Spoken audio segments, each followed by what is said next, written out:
Good afternoon, everyone. Thanks for joining me. My name is Mat Torgow. I run business development here in New York and Eastern Canada for NVIDIA. I'd like to take some time today and discuss mining the mind of machines. What is AI all about? Now, if you guys recognize this gentleman, Mark Cuban, you may or may not agree with his investment strategy, but he came out with an awesome quote here back in February that said, artificial intelligence, deep learning, machine learning, whatever it is, if you don't know about it, you better learn, or you'll be a dinosaur in the next 3 years. So thank you, Mark Cuban, for coming out with that statement, but I hope after my presentation you'll learn a little bit more around what we're doing in the artificial intelligence space. So what is AI? We hear about it, we read about it, we experience it every day. And I think some people may think it's some sort of robot that's going to take over the world. We all saw I Am Robot with Will Smith a couple of years ago, and we thought, hey, our robot's going to take over the world. But when we really look at artificial intelligence, it's around us every day. And I think a great example of this we can look at airlines. So we all go on an airline plane, we sit in our seat, the pilot says sit back and relax, and anywhere from 70 to 80% of that flight is actually flown by some sort of automated form of artificial intelligence. Funny enough, when doing research for this presentation, I found out that depending upon what country you're in, there's actually more or less control in what the pilot does. So in Asia, they actually push it more towards 80–90% of that flight. And then we look at the iPhone. So we all have smartphones, we all have Siri, Alexa, Google now. We speak to our phones, they give us responses back. And this is a tried and true form of artificial intelligence called NLP, or natural language processing. So I don't know if anyone saw the Apple keynote earlier this week, but it was really interesting because they actually used terms that we experience every day in the artificial intelligence community, which was neural networks and facial recognition. So I'd like to take an excerpt of that keynote and have you take a look. And here's how it works. Every time you glance at your iPhone 10, it detects your face with flooded illuminator, even in the dark. The IR camera takes an IR image. The dot projector projects out over 30,000 invisible IR dots.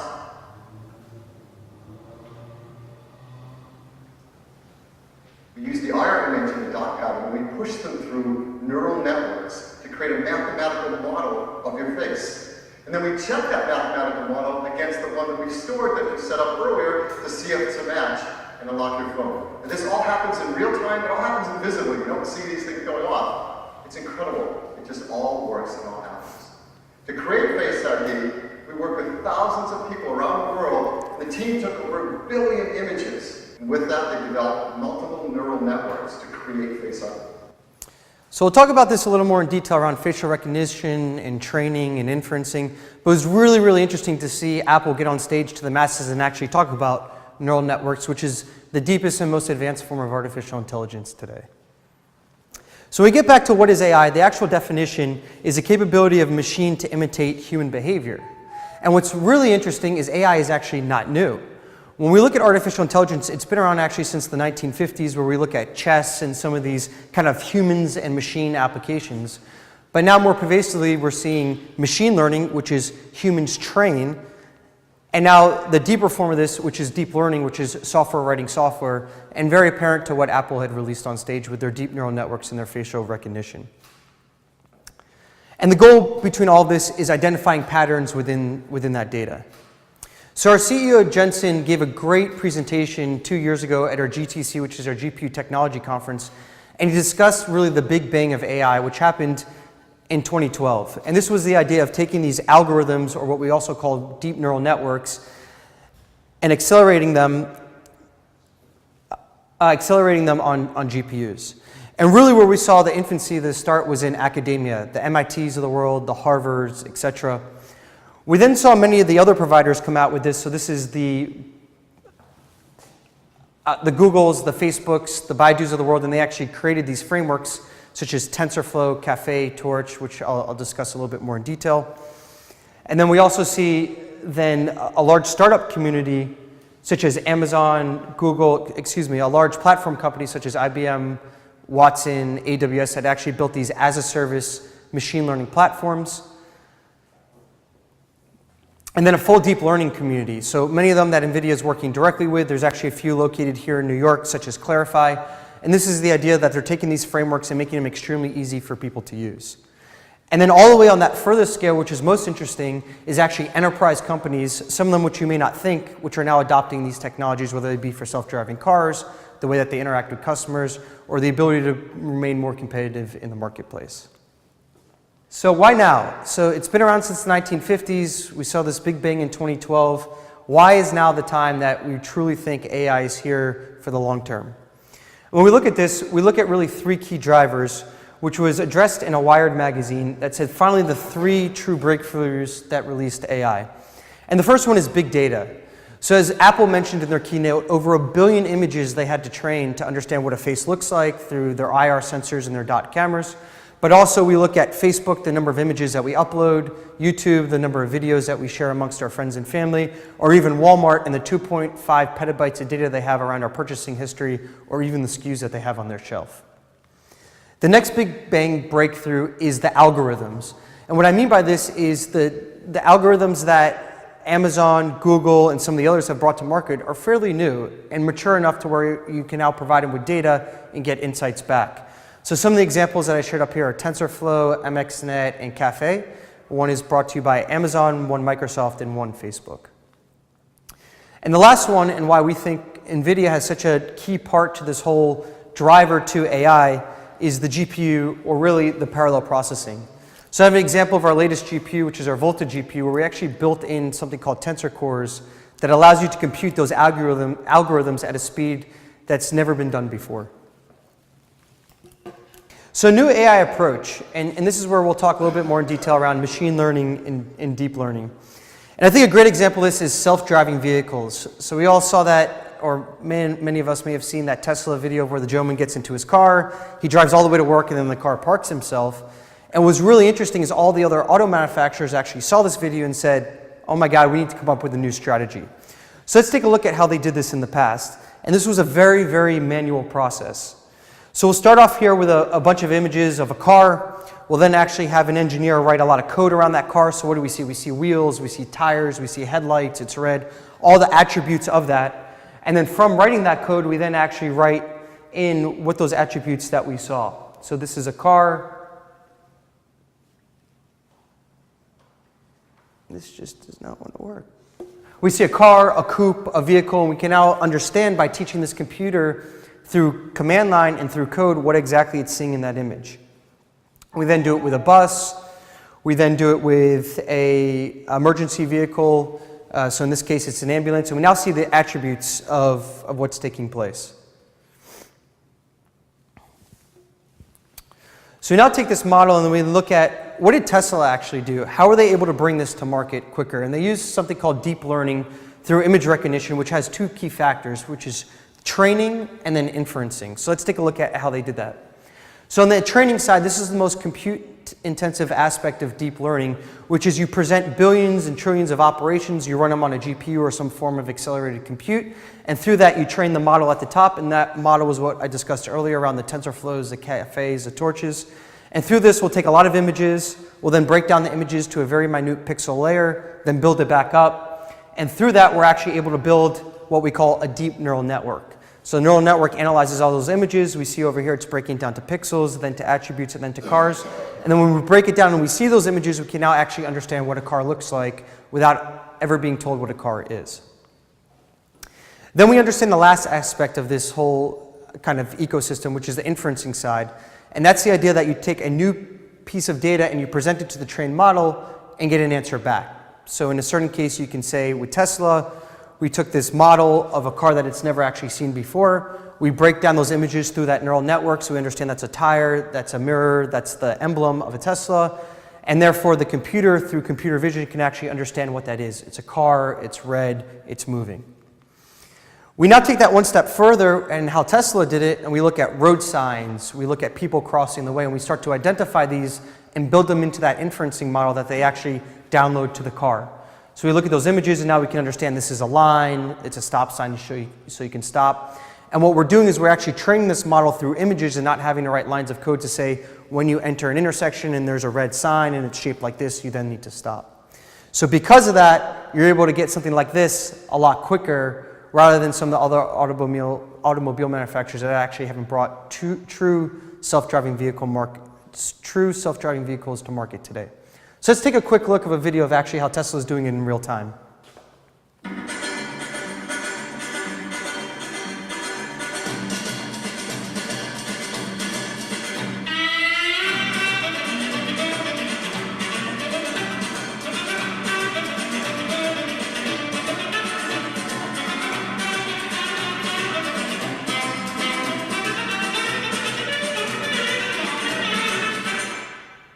So if we see this last still image, what's really interesting is they actually have a section at the bottom that's showing you what the car is looking at. And we can see these are objects, these are signs, it's understanding the road. So it's breaking down everything into an image because there's cameras on these cars. And that's actually how Tesla is able to bring self-driving cars to market. So what exactly is AI solving? We understand now how models are trained, how you infer the information and present it with new data. But what are we actually looking at to solve? And we like to look at it in a few different sections. And the first is inputs. And when we said the 3 breakthroughs to AI today, a main component of that is data. So understanding, is it text data, is it image data, is it video data, or is it audio data? Next, what kind of question are we actually trying to solve? Is the data present or not, or is the action present or not? What type of thing is it doing? So is it a human walking across the street? Or could it be audio data and you're on a call with customer service and you're starting to yell at them so they understand that, hey, I may need to escalate this quicker. We then look at to what extent is it presented, so is there actual reoccurrence of this event and do we need to take a deeper look at it?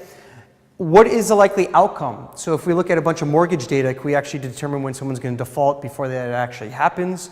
And what is the likely outcome to satisfy that objective? What additional data or what additional changes do we need to make?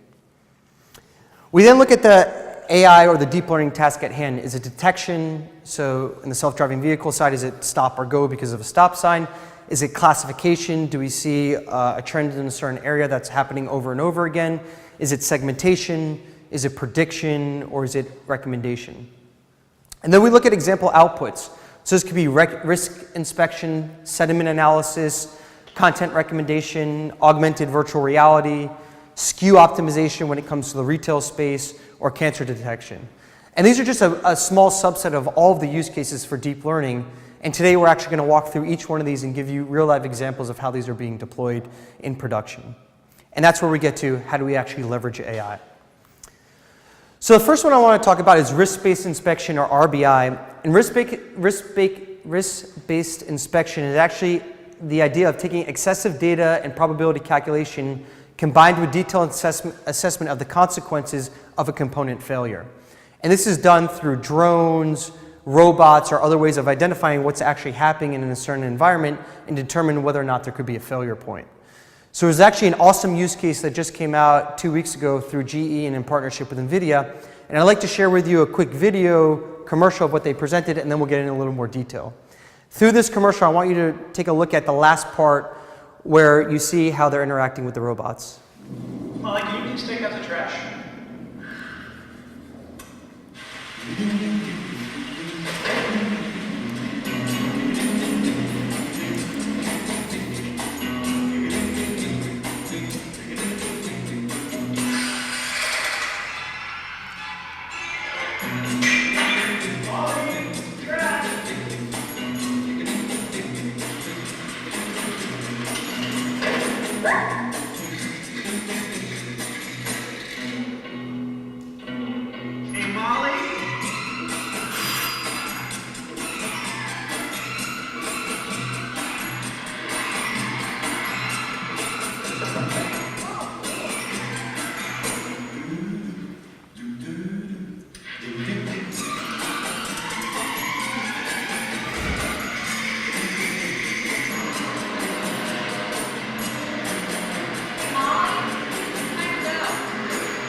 How many movement teams going?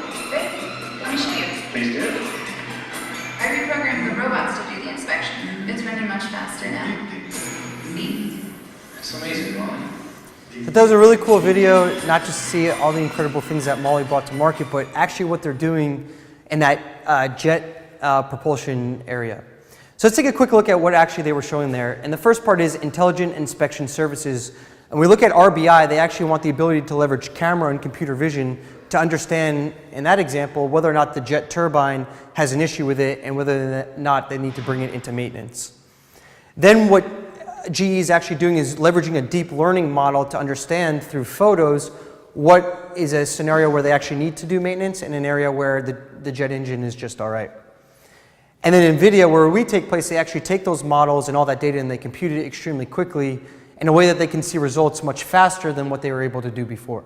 So what were the results of this? So 25% decrease in annual inspection cost, 15% reduction in maintenance downtime, and 25% faster turnaround on inspection. Now, when we look at this at the masses, you look at all the jet engines that are installed in all the different aircraft, you look at how expensive it is to take an aircraft out of production, and now by leveraging a form of artificial intelligence, GE is able to have these airplane engines be better, more efficient, more reliable, and thus providing a better value to their end customers. So the next area I'd like to move into is the financial markets and something around sentiment analysis with a company called Triumph Asset Management. And they actually spoke at our GPU Technology Conference around how they leveraged sentiment analysis to make better stock trading. So we look at a stock here, and this is actually NVIDIA stock, and I took screenshots over the last 5 days, 6 months, and 1 year. You look at all the information that comes out on the wire over a course of a given period of a day. So maybe you read a couple articles and you start to analyze that around what the sentiment is. So someone says they like the stock, someone says they don't, or someone says I'm not quite sure. That can affect stock price. But then when you look at larger sets of data, it can affect the stock price even more. And now you try to ingest all the data that has happened over a given period of time, and it's really unfeasible for a human to look through all that information. So what Triumph Asset Capital Management did was actually build a sentiment analysis deep learning tool to understand what language was being presented in that article to determine whether or not they should make a stock trade on that. So they broke it down to a few key areas. So the first one was stream many news articles. So there's a particular industry or stock that they like to look at and ingest as much information as they can about that. The next area is to link that information with the stocks that they're currently invested in. Then determine sentiment scores in an area that's either positive, neutral, or negative, and looking at that article to determine whether or not they think that can move the stock price. Then to determine if it's market moving, and then based upon that, react in the market. So taking all this information and being able to look at it and make better trades, and then thus return better returns to their customers. So what were the results of this? So first, their goal is to actually look at over 10,000 articles per day. When you look at a human being, they can come nowhere near that amount of data on any given period of time. Number two, their goal and what they have actually already seen in research is process individual articles in under 3 milliseconds, and then able to move in and out of markets extremely quickly, which is a value add in the competitive area of financial services. Quickest in, quickest out is typically the one that wins. So the next one I'd like to take a look at is Comcast and the content recommendation.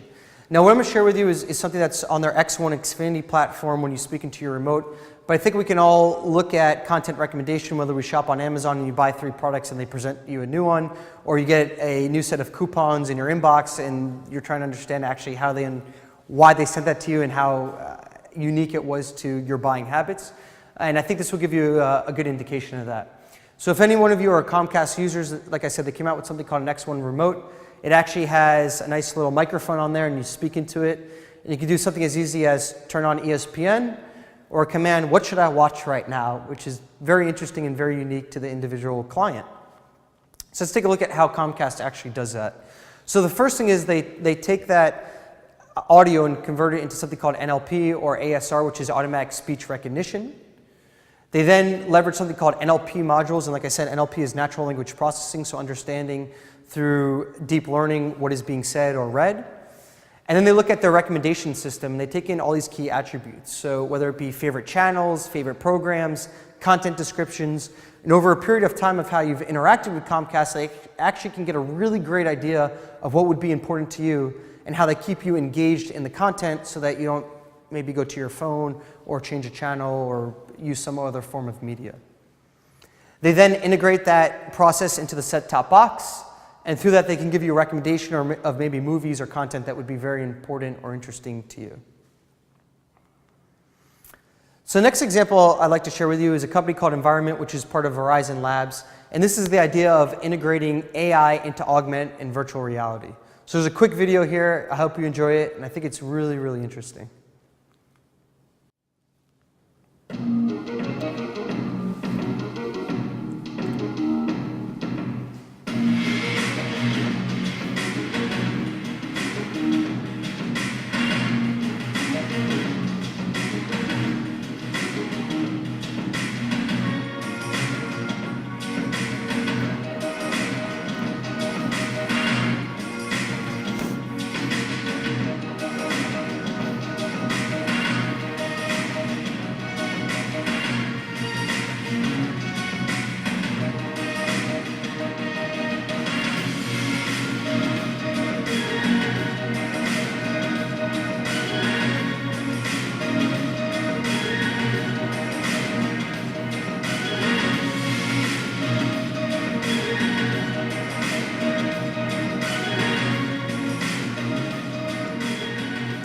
So I thought what was really interesting about that is you see something like a magazine or an article that's very one way. You read it, you look at it, you interact it, you put it down.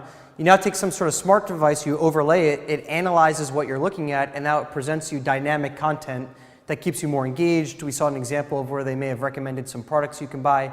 So the idea here is really engaging with the consumer in a different way by both leveraging augmented reality along with a form of artificial intelligence. So I'd like to switch gears here and now talk about the retail industry with a company that we're working with called Daisy Intelligence and an article or publication that came out with the Ariel Food Institute up in Canada. So if we look at two actual ads that came out, one from Sobeys and one from Walmart, these publications actually came out in Canada at a time when it was very close to Mother's Day as well as one of the large summer holidays in Canada. And you take a quick look at this and it seems interesting, right? There's some advertisements on here. There's also something called the fold, so above it and below it, so when you walk by, you may look at particular content.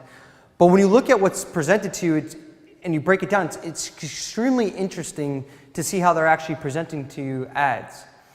So we take a quick look at this. This is actually the ads, and I've highlighted them around what's taking place for Mother's Day. So Sobeys is advertising flowers and chocolates, where Walmart's focused more on just flowers. But when you convert it to the other side around the large Canadian holiday when people tend to buy barbecue items, Walmart's presenting that on their front page, but also has a lot of accompanying items below the fold. So in addition, we now look at beverages that accompany when you barbecue. So Sobeys looks at water and iced tea, whereas Walmart looks at soda. And then for dessert, one is pushing ice cream where the other is actually pushing watermelon. So what's taking place here? First off, there's a lot of noise, but I think there's a lot of intentions behind it. They obviously want to present to you the most compelling items that they think you would buy, but when they present to you all this, are they truly understanding what's going to happen when you walk into the store and you buy one item versus another, and how does that fluctuate demand? So for instance, you walk in and you buy maybe barbecue items with a steak and you're going to make a steak sandwich. Do you actually walk in and also buy ketchup or mustard? So these accompanying items are very interesting, especially when you're trying to stock shelves. And as we know in the retail space, it's very, very competitive and there's only a limited amount of space that they have. So what is Daisy AI doing here and what questions are they trying to solve? So the first is, what product should I have on my shelf, promote, price at what level, expect demand increase or decrease during these discounts, and then which items should I appear on the flyer, be above the fold or below the fold. And these questions are very interesting because it's extremely expensive to produce this content, but you also want to make sure you're targeting the right people and that they're coming in and in return spending money in your store. So Daisy AI actually came out with something called the theory of retail. And this is the idea of analyzing multiple years worth of POS data so they understand when someone comes into your store, what are they buying, but also understanding the effects of affinities, cannibalization, and through that recommend pricing strategies and inventory recommendations in parallel with advertising. So this is an extremely complex problem to solve. They're building machine learning and deep learning algorithms to understand all that data, and they're leveraging our technology to compute all of that because it's large, large sums of data, and they hope to completely disrupt the retail industry, and they're doing so in some of these examples and case studies. And the last area I'd like to take a look at is how AI is transforming healthcare industry, or this example, pathology, with a company called Path AI. And this example is, how do you actually take images through biopsy, cancerous biopsies, and to determine whether it's cancerous or not. But more importantly, how do you compare this to large sums of data and get the highest possible accuracy? So today, and kind of the traditional method is a radiologist will take a part of that biopsy. They'll then come up with a tumor prediction. They'll then map out through a pathology report of where they actually think that is. And through that, they'll get a certain accuracy level, and it tends to be extremely labor intensive, actually very error prone. Unfortunately, when a single radiologist looks at a certain amount of images, they could be tired. They may not have seen this development before. So there's very high probability of error. And there's poor standardization across doctors or institutions that you go through. Now we're looking at the ability of taking machine learning and computer vision through the same way that Tesla is operating their self-driving vehicles and applying it for pathology and cancer research. And what we're finding is this is extremely fast, it has a higher level of accuracy, and there's standardization across all the different fields. So let's take a quick look at how they're doing it. So we take a whole slide, we actually break it down and compare it between normal and abnormal. We run it through something called a convolutional neural network where it breaks it down to unique pixels and then breaks it and then puts it back together. And through that, we're able to actually understand a full slide and overlap these image patches to understand a tumor probability map against comparing it through millions or even billions of images through maybe a single radiologist. So through this, we actually have a higher level of cancer mapping. We have a better understanding of how this image may be cancerous or not. And through that, we're able to provide an overall better experience to the end person and hopefully be able to treat a cancerous tumor quicker than maybe a later ineffective form of doing so. So I hope I was able to present to you some of these other forms of how to leverage AI through GE, Triumph, Comcast, Environment, Daisy, as well as Path AI. And these are just the tip of the spear of the exorbitant amount of AI use cases through both machine learning and deep learning. So I have many customers or people that I speak to come to me and say, hey, Matt, how do I get started? How do I get more information? So the first is I direct you to our website, developer.nvidia.com. It's completely free, and there's a lot of information all the way from deep learning to autonomous vehicles to autonomous machines and everything in between. Like I said, completely free, and I think it would present you with a lot of great information. Next, NVIDIA actually has something called DLI, or the Deep Learning Institute. We have a mission this year to train over 100,000 people in the areas of artificial intelligence. So there may be a Deep Learning Institute coming to you, or feel free to reach out to me, and I'm happy to look at doing maybe a unique, smaller set training with that. And we do this for everyone from business leaders to executives, all the way down to the PhDs and researchers to understand how can they accelerate their deep learning projects. And lastly, we have something coming up here in DC in early November. It's called GTC, or our GPU Technology Conference. So if you're interested, please check it out. There's actually discount codes going around. Very close to New York. We also do this across the world, and our largest one is in San Jose in February. So in the end, bringing it all back together, I hope I was able to address some of the questions. So why is now the time of AI? The new AI approach that we're looking at, machine learning and really deep learning, where software writes software. What is AI solving, the use cases that I shared with you today, and then how to get more information. So as I started with the Mark Cuban quote, that was, better learn about deep learning or you'll be a dinosaur. He actually came out with another quote just a couple months after that, the world's first trillionaire will be an artificial intelligence entrepreneur. So I really appreciate your time. If you have any questions, feel free to reach out, and hope to see you soon.